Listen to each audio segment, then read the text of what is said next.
할렐루야. 반갑습니다. 주님의 이름으로 여러분 환영하고 축복합니다. 하나님은 여러분을 사랑하십니다. 하나님의 평강이 함께 하시기를 축원합니다. 우리 함께 인사하겠습니다. 우리 전우자우 성도들과 하나님은 성도님을 사랑하십니다. 주님의 이름으로 축복합니다. 저는 여러분이 사람을 만나야 한다면 감사하는 사람을 만나시라고 말씀을 드리고 싶습니다. 사위를 보고 며느리를 보아야 한다면 그 사람이 어떤 말을 많이 하는지 보면 좋을 것 같습니다. 감사하는 말을 많이 하는지, 불평하는 말, 비판하는 말을 많이 하는지 보면 그 미래가 보이게 되는 것입니다. 왜냐하면 감사하는 사람, 감사의 말을 하는 사람은 그의 마음에 은혜에 대한 감사, 그의 마음속에 있는 것이 그 말로 표현되기 때문입니다. 그러므로 감사하는 말을 많이 하는 사람과 어울리면 참 행복합니다. 즐겁습니다. 그의 인생이 잘 됩니다. 반면에 불평하고 원망하고 비판하는 사람은 은혜도 모릅니다. 함께하면 할수록 불행합니다. 내 마음도 이상하게 상해버립니다. 인생이 불행해집니다. 사람은 감사하는 태도를 보아서 그 사람의 됨됨이를 알 수 있습니다. 분명히 감사할 일이 있는데도 감사하지 않는 사람도 많습니다. 감사는 성숙한 그리스도인의 삶의 열매입니다. 진정한 감사는 어떠한 어려움 속에서도 불평하지 아니하고 현재의 상황을 넘어서 역사하시고 함께하신 하나님을 바라보며 사는 것입니다. 진정한 감사는 인생의 생사화복을 주관하시고 역사하시는 하나님을 바라보고 믿고 감사하며 사는 것입니다. 로마 시대에 이런 이야기가 전해옵니다. 어떤 그리스도인이 기독교 핍박으로 인해서 산으로 피신을 했습니다. 산으로 도망갔다가 맹수 사자를 만납니다. 그런데 그 사자가 맹렬히 공격해 올 줄 알았는데 아니었습니다. 이상하게도 그 맹렬히 공격해 올 것 같은 사자가 괴로워하고 있었습니다. 그리스도인은 어차피 로마 군대에 잡혀도 죽고 사자에게 물려도 죽고 저 불쌍하고 괴로워하는 사자를 볼 겸해서 가까이 갔습니다. 다가가 보니 사자의 발바닥에 가시가 박혔습니다. 꼼짝 못하고 괴로워하고 울고 있었습니다. 그래서 가까이 가서 사자의 발에 박힌 가시를 빼내줬습니다. 갈 길을 돌아서 갔습니다. 이에 사자가 고마워하고 그 숲을 향해 그 사자도 뛰어갔습니다. 세월이 지났습니다. 이 사람이 결국 로마 군인에게 예수님을 믿는다는 이유로 붙잡혀 처형을 당하게 됐습니다. 그가 처형당하는 곳은 많은 사람들이 모여 구경하는 원형 경기장이었습니다. 그날도 많은 사람이 처형당하게 되었고 많은 사람이 구경하러 몰려들었습니다. 처형당할 한 사람씩 경기장 한 사람 한가운데로 던져졌고 로마 군대는 사자를 풀어 물어 뜯게 했습니다. 결국 그 사람의 순서가 됐습니다. 그런데 이 사람을 향하여 달려오던 사자가 이 사람을 보더니 멈칫하는 겁니다. 그리고 해치려 하지 않습니다.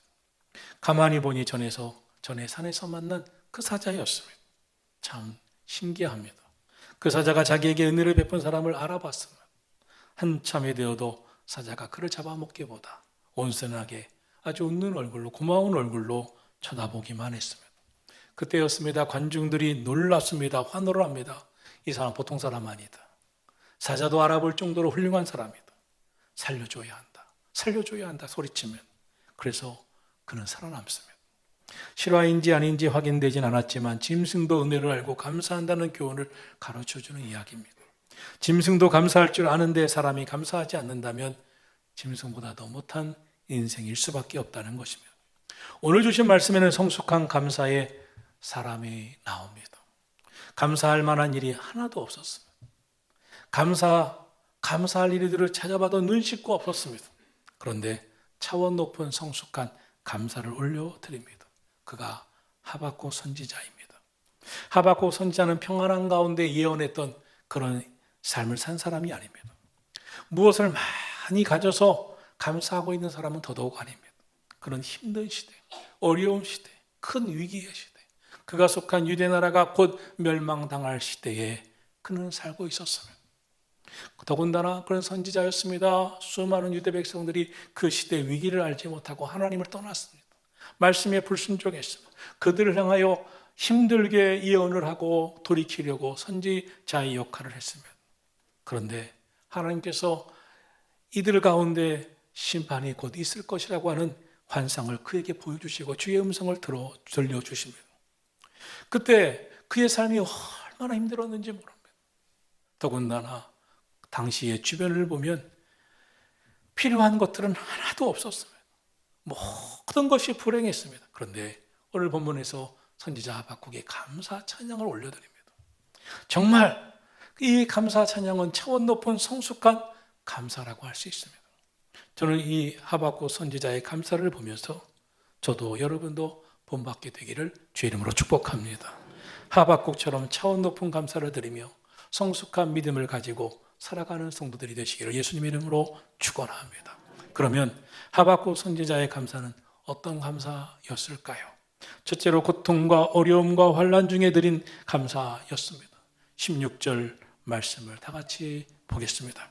내가 들었으므로 내 창자가 흔들렸고 그 목소리로 말미암아 내 입술이 떨렸도다. 우리를 치러 올라오는 환난 날을 내가 기다리고 썩이는 것이 내 뼈에 들어왔으며 내 몸은 내 처소에서 떨리는도다. 아멘. 하박국 선지자가 들은 것은 그의 창자를 흔들리게 만드는 일이었습니다. 입술은 떨렸습니다. 그 이야기는 큰 무리가 쳐들어 올라와 큰 환난을 당하고 유대 나라가 멸망당한다는 이야기였고 환상이었습니다. 정말 그 이야기를 듣고 뼈가 썩어버리는 것 같았습니다. 떨렸습니다. 그런데 그때 이 하박국 선지자가 원망하고 불평하고 인생을 비관하고 그 시대를 비관하고 있지 않았습니다. 오히려 찬양합니다. 감사합니다. 하나님은 들으시는 하나님이십니다. 감사하는 마음으로 찬양하는 소리를 들으십니다. 기쁨으로 노래하는 소리를 들으십니다. 감사하며 기도하는 그 기도를 들으시는 하나님이신 줄로 믿습니다. 삶의 환경은 어둡고 절망적인데 믿음으로 감사하며 기도를 올려드리고 있습니다. 절망적이고 고통스러운 상황인데 불평하고 피파하는 한숨 씻는 소리를 내는 것이 아니라 그러나 그 시간에 하나님 앞에 감사 찬송하고 있습니다. 하나님은 우리의 감사 찬송 기도하는 소리를 들어주시는 주님이신 줄로 믿습니다. 그러나 하나님은 불평하는 소리도 원망하는 소리도 비난하는 소리도 들으십니다. 불신앙의 언어로 믿음 없는 말을 하는 것도 하나님은 다 듣고 계십니다.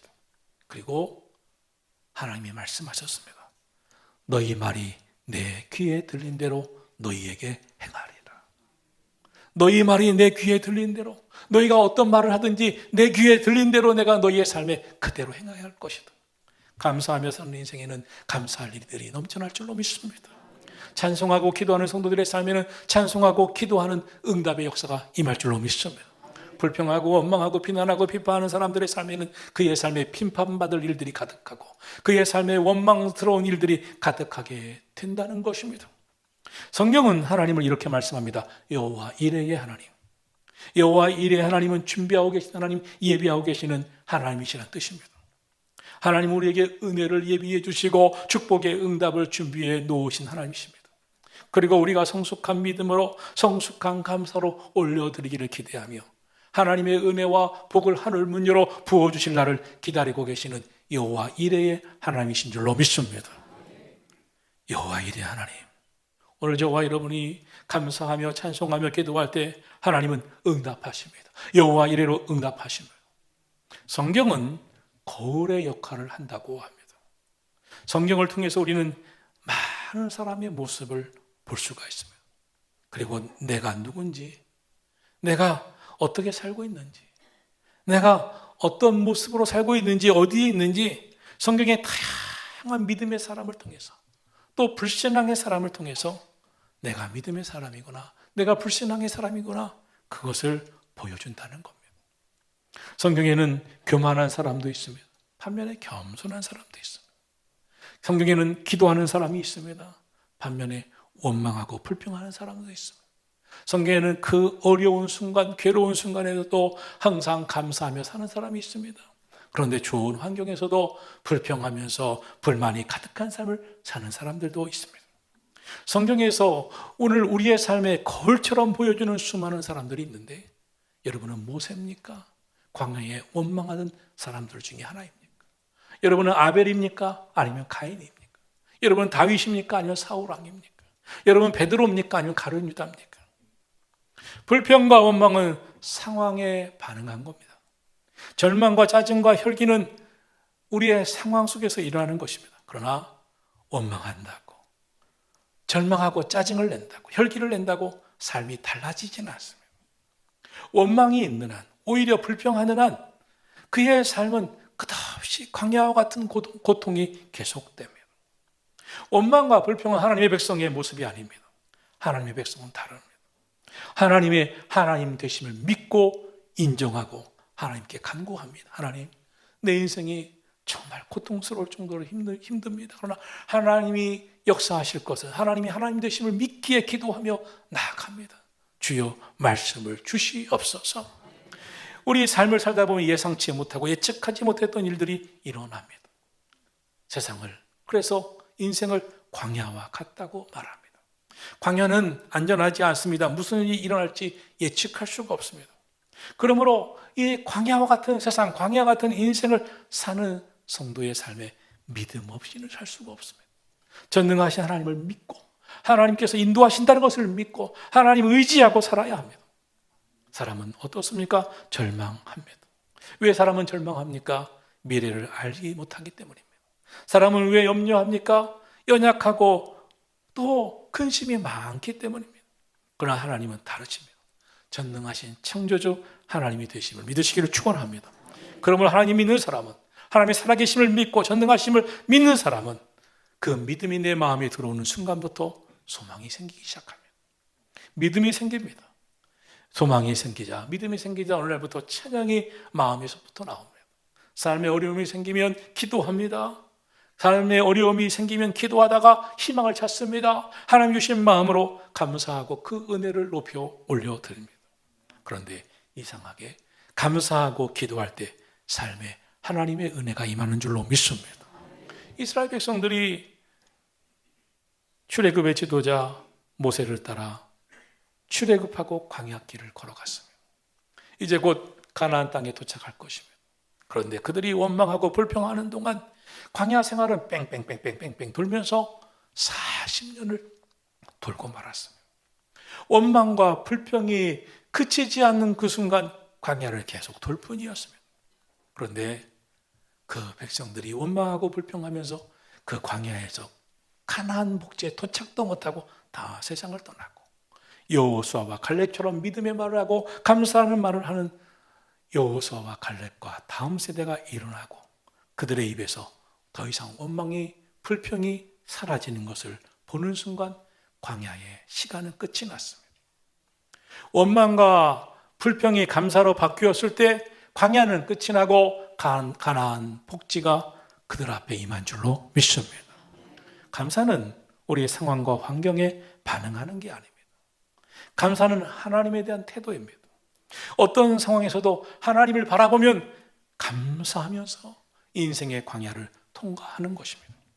오늘날 참 원망하고 불평하는 사람들이 참 많습니다.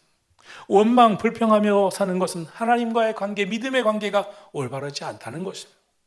어려운 상황이 바뀌기를 바라기만 해서는 안 됩니다. 조건 가지고 하나님을 찾거나 찾지 않는 사람들, 오늘 좀 좋으니까 하나님 믿고, 오늘 상황이 안 좋으니까 하나님 안 믿고, 오늘 내 마음이 좋으니까 교회 나오고, 오늘 내 마음이 불편하니까 교회 안 나오고, 조건과 상황을 가지고 믿음의 잣대를 형성한다면 그의 인생은 광야일 수밖에 없습니다. 세상에 걱정, 근심 없는 사람이 어디 있습니까? 그런데 따져보면 많은 경우 쓸데없는 걱정, 근심이 태반이라는 겁니다. 어니 젤렌스키라는 분이 걱정에 대해 발표를 했습니다. 걱정의 40%는 절대 현실로 일어나지 않을 것을 갖고 걱정하고, 걱정의 30%는 이미 다 지나간 일에 대해 걱정하고 있고, 걱정의 22%는 사소한 고민이었다라고 말하고 있습니다. 여러분, 어떤 사람이 비행기도 안 타고 비행기 여행을 안 하는 겁니다. 왜 안 하십니까? 했더니 비행기가 하늘에서 떨어지는 걸 봤다는 거예요. 그거는요, 10,000분의 하나, 100,000분의 하나 있을 수 있는 일이고 그의 인생에 절대로 없을 가능성이 많습니다. 어떤 사람은 왜 이렇게 거리를 활보하고 다니지 못하고 세상에서 기쁘게 살지 못하냐고 하니까 우리 부친이 지나가다 어디에 떨어진 곳에 맞아서 죽었다는 겁니다. 그의 인생에 다 지나가고 일어날 수도 없는 일을 가지고 염려하며 살아갑니다. 그런데 하박국 선지자가 지금 환란의 한복판에 있었습니다. 그의 삶은 창자가 흔들렸습니다. 입술이 떨렸습니다. 뼈가 썩는 것 같았습니다. 몸은 부들부들 떨렸습니다. 그런데 놀랍습니다. 그런 가운데 하나님께 감사, 찬송을 올려드렸습니다. 그냥 찬송한 게 아닙니다. 성경을 보니까 수금에 맞추어 찬송을 했다고 했습니다. 말이 환난 날이지.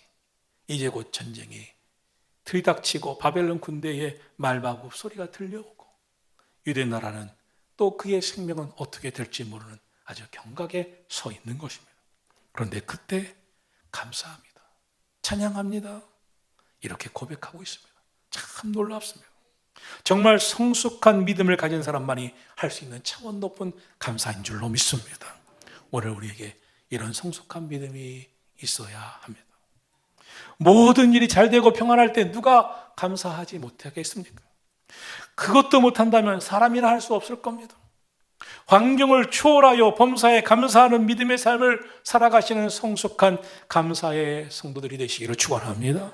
둘째로 선지자 하박국의 감사는 감사의 조건이 하나도 없는 가운데 드린 믿음의 감사였습니다. 오늘 본문 17절 말씀을 다 같이 보겠습니다. 비록 무화과 나무가 무성하지 못하며 포도나무에 열매가 없으며 감람나무에 소출이 없으며 밭에 먹을 것이 없으며 우리의 양이 없으며 외양간에 소가 없을지라도, 이 말씀을 하나하나 읽어보면 다 없다는 것입니다. 전부 없는 것들 뿐입니다. 6가지를 이야기했습니다. 무화과 나무에 열매가 없다. 포도나무에 열매가 없다. 감람나무, 올리브나무에 열매가 없다. 우리의 양이 없다. 외양간에 소가 없다. 밭에 먹을 것이 없다. 그런데 이것은 있어도 되고 없어도 되는 게 아닙니다. 그 당시에 삶을 살아가는데 반드시 절대적으로 필요한 것입니다. 무화과는 양식의 하나였습니다. 포도는 그 당시에 흔한 음료를 만드는 그런 열매입니다. 감람나무는 그 당시에 귀하게 쓰던 식용으로 쓰고 약용으로 쓰는 올리브 기름을 만드는 열매입니다. 밭의 식물, 그들이 하루 세끼 먹어야 할 양식입니다. 양은 그 털로 옷을 만드는 의복도 해입었고 그 고기로 양식도 되었으며 소는 밭을 갈고 일하는 생활수단도 되었고 양식도 되었습니다. 그런데 이런 것들이 하나도 없었다고 그랬어요.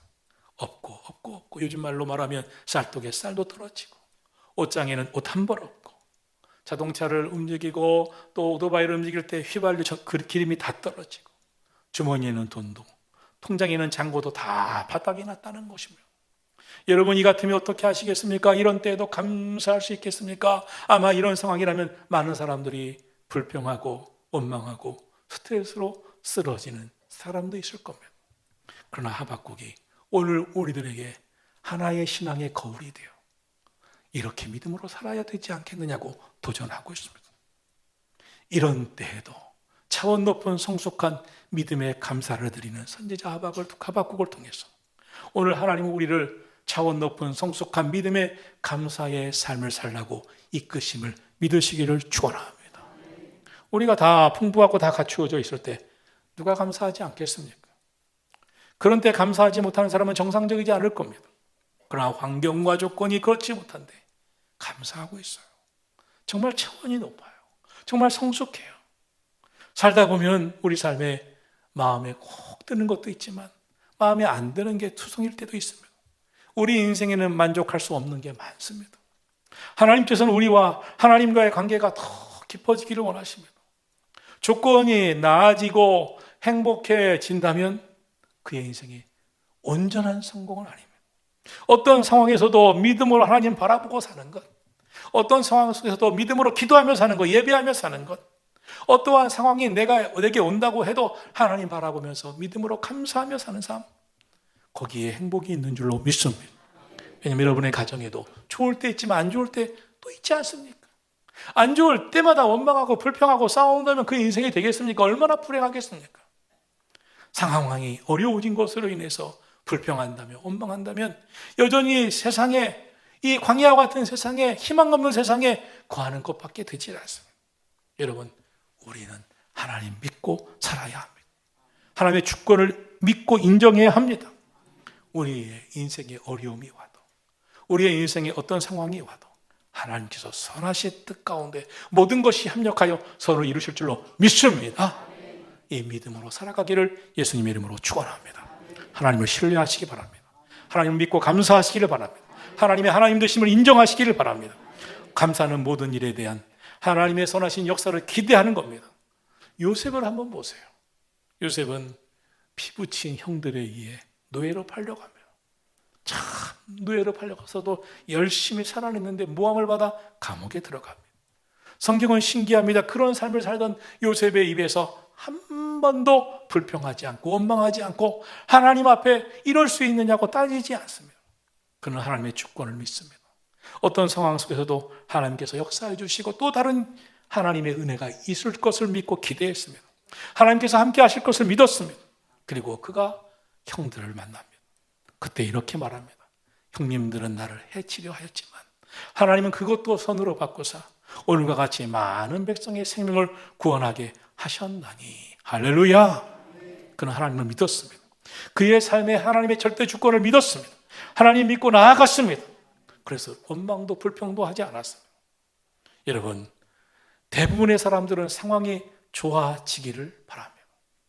그러면 상황이 좋아져야 감사할 수 있다고 말합니다. 하나님을 더 잘 섬길 수 있다고 말합니다. 그러나 그럴까요? 그렇지 않습니다. 상황이 안 좋을 때 하나님 믿지 아니하고 상황이 좋아져야 믿겠다고 하는데 상황이 좋아졌다면 하나님 잘 믿을까요? 그렇지 않습니다. 상황이 좋든 나쁘든 하나님 믿고 감사하고 믿음으로 기도하고 성숙한 감사를 올려드리는 저와 여러분의 삶이 되기를 축원합니다. 그러면 결국 하나님이 응답해 주십니다. 도우십니다. 축복하십니다. 성숙한 믿음의 사람은 우리의 형편이 좋든지 좋지 않든지 먼저 하나님을 바라봅니다. 항상 기도합니다. 믿음으로 살아갑니다. 감사하며 살아갑니다. 어려움이 있다 할지라도 상황이 좋지 않아도 하나님 믿고 기도하며 감사하며 살아가기를 예수님 이름으로 축복합니다. 감사하는 사람은 결국 승리한 사람입니다. 감사하는 사람에게 인생의 광야는 결국 끝납니다. 원망과 불평이 그치고 원망과 불평이 감사로 바뀌는 순간, 성숙한 감사의 순간 그의 심령에 하나님의 나라가 임하고 그의 가정에 하나님의 나라가 임하고 그의 일터와 직장과 사업장에 하나님의 나라가 임하고 결국 가나안 복지가 될 줄로 믿습니다. 셋째로 하박국 선지자는 하나님 때문에 감사를 드렸습니다. 18절 말씀을 보겠습니다. 다시 봅니다. 나는 여호와로 말미암아 즐거워하며 나의 구원의 하나님으로 말미암아 기뻐하리로다. 나의 기쁨은 하나님 때문입니다. 나의 즐거움은 여호와로 말미암아입니다. 그리고 그는 고백합니다. 19절에서 주 여호와는 나의 힘이시라. 하박국 선지자의 감사의 조건은 하나님이었습니다. 오늘의 본문 말씀에서 하박국 선지자는 어떻게 이 16절을 시작했습니까? 두려움, 절망, 놀람, 살이 떨리는 것 같은 그 무서운 상황으로 시작했습니다. 그리고 그의 생활과 현실에 대한 솔직한 고백이 있었습니다. 무화과 나무에 열매도 없고 포도나무 열매도 없고 올리브나무에 열매도 없고 모든 것이 없는 것 투성이었습니다. 그러나 절망만 하지 않았습니다. 하나님을 바라봤습니다. 기도했습니다. 하나님 주신 소망을 믿었습니다. 응답을 바라봤습니다. 그리고 성숙한 믿음의 감사를 올려드린 줄로 믿습니다. 시편 50편 15절을 말씀했습니다. 환난 날에 나를 부르라. 내가 너를 건지리니 내가 너를 영화롭게 하리라. 예레미야 33장 3절을 말씀했습니다. 너는 내게 부르짖어라. 내가 내게 응답하겠고 내가 알지 못하는 크고 비밀한 일을 내게 보이리라. 이사야 58장 9절을 말씀했습니다. 내가 부를 때 나 여호와가 응답하겠고 내가 부르짖을 때 말하기를 내가 여기 있다 하리라. 우리 입술에 무슨 말이 가득 담겨 있습니까? 하나님을 찬양하고 감사하고 희망을 이야기하는 믿음의 언어가 가득 담겨 있습니까? 근심하고 한숨 짓고 걱정하고 염려하고 원망하고 불평하는 말이 가득 담겨 있습니까? 여러분, 그럼 어떤 인생이 그들의 삶에 미래가 열리겠습니까? 그 입에, 그 말에, 입술에 반드시 변화가 필요합니다. 감사의 언어가 가득하기를, 믿음의 언어가 가득하기를 예수님의 이름으로 축복합니다. 찬양과 감사와 또 하나님께 영광 돌리는 그 기도가 가득 찬 삶을 살아갈 때 그의 인생에 하나님께서 은혜와 복을 부어주실 줄로 믿습니다. 지금까지는 어떻게 살았는지 모르지만 앞으로 찬양과 감사와 믿음의 말로 복된 인생, 행복한 인생, 하나님의 놀라운 축복의 인생이 되시기를 예수님의 이름으로 축원합니다. 정말 많은 사람을 보면서 목회자가 되어 살았습니다. 부목사로, 전도사로 군목에서 수많은 몇천 명의 장병들을 보기도 했고 이민교회 가서 많은 사람들을 봤습니다. 감사할 줄 모르는 사람, 불평하는 사람은 결국 행복하지 않았습니다. 불평하며 살아가는 사람은 정말 삶이 천국과 같은 환경 속에 살아도 불평하며 살았습니다. 감사하는 사람은 지옥과 같은 환경에서도 감사하며 살고 결국 그런 지옥과 같은 환경을 다 바꾸어 놓았습니다. 하박국은 절망적인 상황 속에서 간절히 기도했고 응답받았고 감사했고 찬양했습니다. 문제보다 더 크고 놀라우신 하나님을 바라봤습니다. 고난과 어려움을 능히 이기도록 넘치는 은혜와 축복을 베푸시는 하나님을 믿었습니다. 여러분, 여러분에게 구원을 베푸시는 하나님을 바라보세요. 기도하세요. 성숙한 차원 높은 믿음의 삶을 살아가시기를 예수님의 이름으로 축원합니다. 고난 가운데 있으십니까? 고난과 어려움을 능히 이길 수 있는 힘을, 은혜를 베풀어 주시는 하나님을 바라보세요. 믿음으로 기도하세요. 성숙한 감사의 사람이 되세요. 차원 높은 성숙한 믿음의 감사를 올려드리세요. 하박국 선지자처럼 무엇보다 여호와로 말미암아 구원의 하나님으로 말미암아 기뻐하고 감사하고 하나님께 영광 돌리는 믿음의 삶을 살아가시기를 예수 그리스도의 이름으로 축원합니다. 찬양하고 기도하겠습니다.